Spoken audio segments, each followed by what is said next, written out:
Hi hello welcome back. ഞങ്ങൾ കുറച്ച് കസിൻസിന് നല്ല മെമ്മറീസ് തരുന്ന ഒരു ദിവസത്തെ വീഡിയോ ആണ് ഇന്ന്. എപ്പോഴും എല്ലാവരും കൂടി എവിടേക്കെങ്കിലും പോകാൻ വേണ്ടിയിട്ട് കുറേ കാലങ്ങളായിട്ട് ഇങ്ങനെ പ്ലാൻ ചെയ്തുകൊണ്ടിരിക്കും. പക്ഷെ ഇന്ന് നേരെ മറിച്ച് ഒരൊറ്റ രാത്രി കൊണ്ട് പ്ലാൻ ചെയ്ത് ലൊക്കേഷൻ കണ്ടുപിടിച്ച് ഇറങ്ങി തിരിച്ചേക്കാണ്. എങ്ങോട്ടാണ് പോകുന്നത് എന്നുള്ളത് ഞാൻ വഴിയെ പറഞ്ഞു തരാം. ഞങ്ങളും പിന്നെ എൻ്റെ കുറച്ച് കസിൻസും കൂടിയിട്ടാണ് പോകുന്നത്.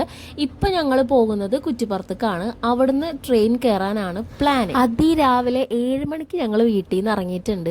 ഈ ആച്ചിലൂനൊക്കെ ഉറക്കത്തിൽ നിന്ന് കുത്തിപ്പൊന്തിച്ചിട്ടാണ് ഈ കൊണ്ടുപോകുന്നത്. 8:45 കുറ്റിപ്പുറത്ത് നിന്ന് ട്രെയിൻ കയറുന്നത്.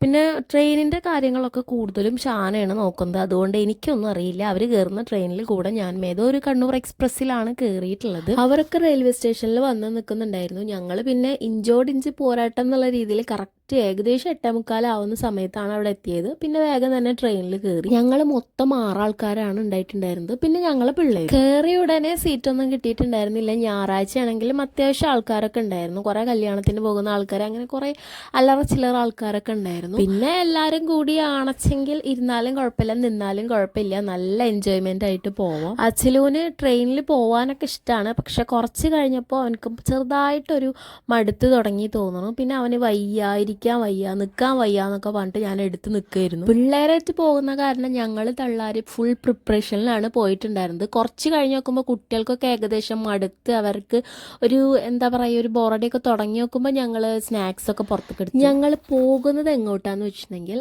എക്സാക്ട് ലൊക്കേഷൻ കോലാവി ബീച്ചാണ്.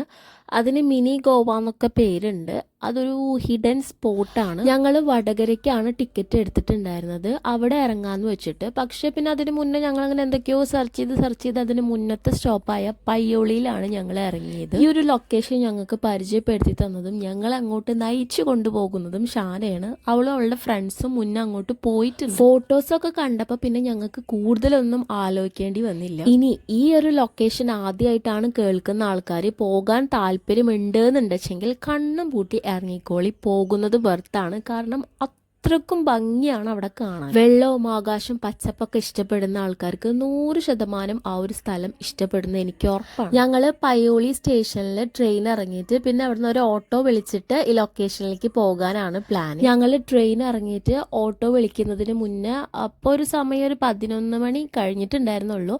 പക്ഷേ ഉച്ചക്കുള്ള ഫുഡ് ഇവിടുന്ന് കഴിച്ചിട്ട് പോകാമെന്ന് വിചാരിച്ചു. അങ്ങോട്ട് എത്തിക്കഴിഞ്ഞിട്ടുണ്ടെങ്കിൽ മെയിൻ കോഴ്സ് ഒന്നും അവിടെ കിട്ടില്ല. അപ്പം അതുകൊണ്ട് ഇവിടുന്ന് തന്നെ ഫുഡ് കഴിച്ചിട്ടാണ് ഞങ്ങൾ പോയത്. പിന്നെ മാത്രമല്ല, രാവിലെ ഇറങ്ങി തിരിച്ചു കാര്യമായിട്ട് രാവിലെ ഒന്നും ഭക്ഷണം കഴിച്ചിട്ടുണ്ടായിരുന്നില്ല. അവിടെ ചെന്നാൽ തുള്ളി വെള്ളം കിട്ടില്ല എന്നാണ് ഷാന ഞങ്ങളെ പറഞ്ഞ് പേടിപ്പിച്ചിട്ടുണ്ടായിരുന്നത്. പക്ഷെ അവിടെ ചെറിയ ചെറിയ സ്റ്റാളുകളൊക്കെ ഉണ്ട് കേട്ടോ.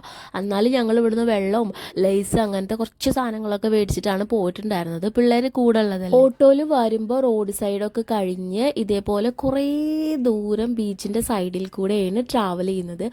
ഈ ഒരു ട്രാവലിങ് അടിപൊളിയാണ്. കാരണം നമുക്ക് ചെറുതായിട്ട് ലക്ഷദ്വീപിൽ കൂടെ ഒക്കെ പോകുന്ന പോലത്തെ ഒരു വൈബ് അടിച്ച് ഞങ്ങൾക്ക്. പിന്നെ ഓട്ടോയിൽ വരുന്ന ആൾക്കാർ ശ്രദ്ധിക്കുക, ആ ഓട്ടോക്കാരന്റെ നമ്പർ ഒന്ന് നോട്ട് ചെയ്തേക്ക്. കാരണം തിരിച്ചു പോകുമ്പോൾ നമുക്ക് വണ്ടി കിട്ടണമെന്നില്ല. അപ്പൊ ഈ ഓട്ടോക്കാരനെ വിളിച്ചാൽ ഒന്നില്ലെങ്കിൽ അവർ വരിക, അല്ലെങ്കിൽ അവർ വേറെ വണ്ടി ഏൽപ്പിച്ചത്. വൺ സൈഡ് ഞങ്ങൾക്ക് ഓട്ടോ ചാർജ് ആയത് 150-160 രൂപയാണ്.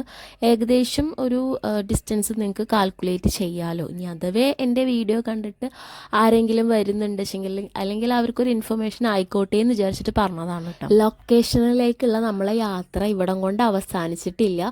ഓട്ടോ ഇറങ്ങിയിട്ട് ഇതുപോലെ കുറച്ചങ്ങോട്ട് ഉള്ളിലേക്ക് നടക്കാനുണ്ട്. അധികം എന്ന് പറയാൻ പറ്റില്ല, എന്നാൽ കുറച്ച്. പക്ഷെ ആ ഒരു നടത്തം ഞങ്ങൾ നല്ലൊരു എക്സൈറ്റ്മെന്റിലാണ് പോയത്. കാരണം കാണാൻ പോകുന്ന ഒരു സ്പോട്ട് അത്രയും ഭംഗിയാണെന്നാണ് ഞങ്ങൾ ഫോട്ടോയിൽ കണ്ടത്. അപ്പം അതുകൊണ്ട് അത് കാണാനുള്ള ഒരു ആകാംക്ഷയിലാണ് ഞങ്ങൾ പോയത്. ഇതാണ് ശരിക്കും നമ്മൾ ഉദ്ദേശിച്ച ലൊക്കേഷൻ. പക്ഷേ ഈ ഒരു വീഡിയോയിൽ കാണുമ്പോൾ നിങ്ങൾക്ക് അതിൻ്റെ ഭംഗി എത്രമാത്രം കിട്ടുന്നുണ്ടെന്ന് എനിക്കറിയില്ല.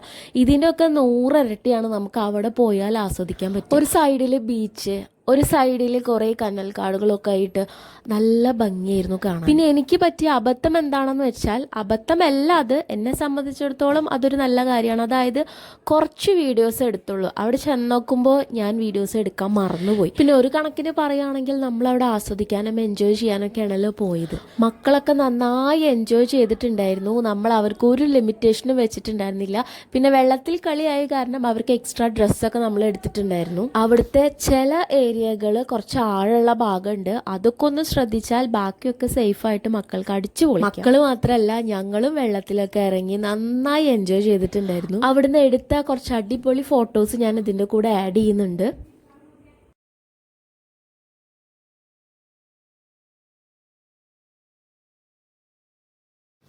അവിടുത്തെ മണൽ ഒരു പ്രത്യേകതരം മണലാണ്. അതായത് കാല് നമ്മളിങ്ങനെ വെച്ചു കൊടുത്ത അടിയിൽ നിന്ന് ഇങ്ങനെ ഒരു കാന്തം പോലെ ഇങ്ങനെ അടിയിലേക്ക് ഇങ്ങനെ വലിച്ചു കൊണ്ടുപോകുന്ന ഒരു തരം മണലാണ് അവിടെ. ഞങ്ങൾ എക്സ്ട്രാ മാക്സി ഡ്രസ്സൊക്കെ കയ്യിൽ വെച്ചിട്ടുണ്ടായിരുന്നു. കാരണം അവിടെ പോയാൽ അടിപൊളി ഫോട്ടോസൊക്കെ എടുക്കണമല്ലോ. അപ്പം അത് മുന്നേ കൂട്ടി കണ്ടിട്ട് വേറെ ഡ്രസ്സും കൈ പിടിച്ചിട്ടാണ് പോയിട്ടുണ്ടായിരുന്നത്. ഡ്രസ്സ് മാറാനുള്ള സൗകര്യമൊന്നും അവിടെ ഇല്ല. പക്ഷെ നമ്മൾ ഉള്ളിൽ പാൻറ്റും ഇന്നർ ഫുൾ കൈയുള്ള ആ ഇന്നറില്ലേ അതൊക്കെ ഉള്ളത് കാരണം അതിൻ്റെ മേലത്തെ ടീഷർട്ട് ഊരിയിട്ട് മാക്സി ഡ്രസ്സ് ഇട്ടു. ഉച്ച ടൈമിലാണ് ഞങ്ങൾ അവിടെ ഒക്കെ കിടന്ന് എക്സ്പ്ലോർ ചെയ്തത്. പക്ഷേ വെയിൽ വലിയ കാര്യമായിട്ട് വെയിലുണ്ടായിരുന്നു, പക്ഷെ നമുക്ക് ചൂടറിയുന്നുണ്ടായിരുന്നില്ല, നല്ല കാറ്റുണ്ടായിരുന്നു. പിന്നെ കുറേ നേരം ഈ കടലിലേക്ക് നോക്കിയിട്ട് ഞങ്ങൾ സൊറ പറഞ്ഞവിടെ ഇരുന്നു. പിന്നെ അവിടെ ഇതുപോലെ ഉപ്പിലിട്ട 2-3 ചേച്ചിമാരുണ്ട്. ഉപ്പിലിട്ട ചേച്ചിമാരല്ല, ഉപ്പിലിട്ട ചെറിയ കടകൾ നടത്തുന്ന 2-3 ചേച്ചിമാരുണ്ട്.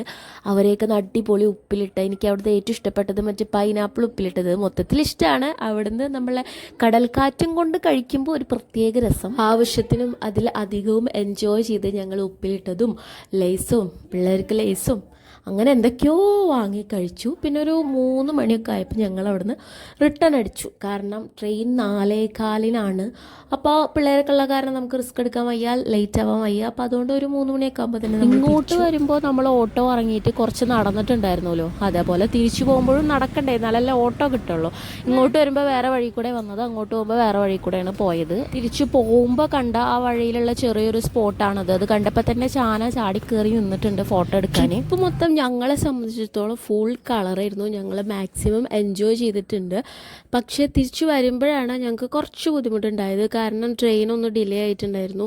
4 മണിക്ക് 4:15 സമയം ഫസ്റ്റ് കാണിച്ചിട്ടുണ്ടായിരുന്നു. പക്ഷെ 4:30 കഴിഞ്ഞു, 4:45 കഴിഞ്ഞിട്ടാണ് ട്രെയിൻ എത്തിയിട്ടുണ്ടായിരുന്നത്. അതും പോരാഞ്ഞിട്ട് ഒരു ലോക്കൽ ട്രെയിനായിരുന്നു തോന്നുന്നു. ഫുള്ള് ഭയങ്കര സ്ലോവിലാണ് വന്നിട്ടുണ്ടായിരുന്നത്. പിന്നെ ഓരോ സ്റ്റോപ്പിലും കുറച്ചധികം നേരം നിന്നിട്ടുണ്ടായിരുന്നു. ഇത് ഞങ്ങൾ തിരിച്ചു പോകാൻ ഓട്ടോ വെയിറ്റ് ചെയ്തിട്ട് ഇരിക്കുകയാണ്. കുറച്ചിങ്ങ് നടന്നു വന്ന് നോക്കുമ്പോൾ അവിടെ ഒരു ഷോപ്പ് ഉണ്ടായിരുന്നു. അപ്പോൾ അവിടെ കയറി കുറച്ച് ബോട്ടിൽ ജ്യൂസും പിന്നെ ഐസ്ക്രീമും അങ്ങനെ കുറച്ച് അല്ലറ ചില്ലറ സാധനങ്ങളൊക്കെ മേടിച്ച് കഴിച്ചിട്ടൊക്കെ അവിടെ ഓട്ടോ വെയിറ്റ് ചെയ്തിട്ട് ഇരിക്കുകയായിരുന്നു. എനിക്കും ഷാനാക്കാണെങ്കിൽ പിന്നെ കുറ്റിപ്പുറം വന്നാലും പോരാ, അതും കഴിഞ്ഞിട്ട് നമുക്ക് കുന്നംകുളം വരെ ബസ്സിന് വരണം.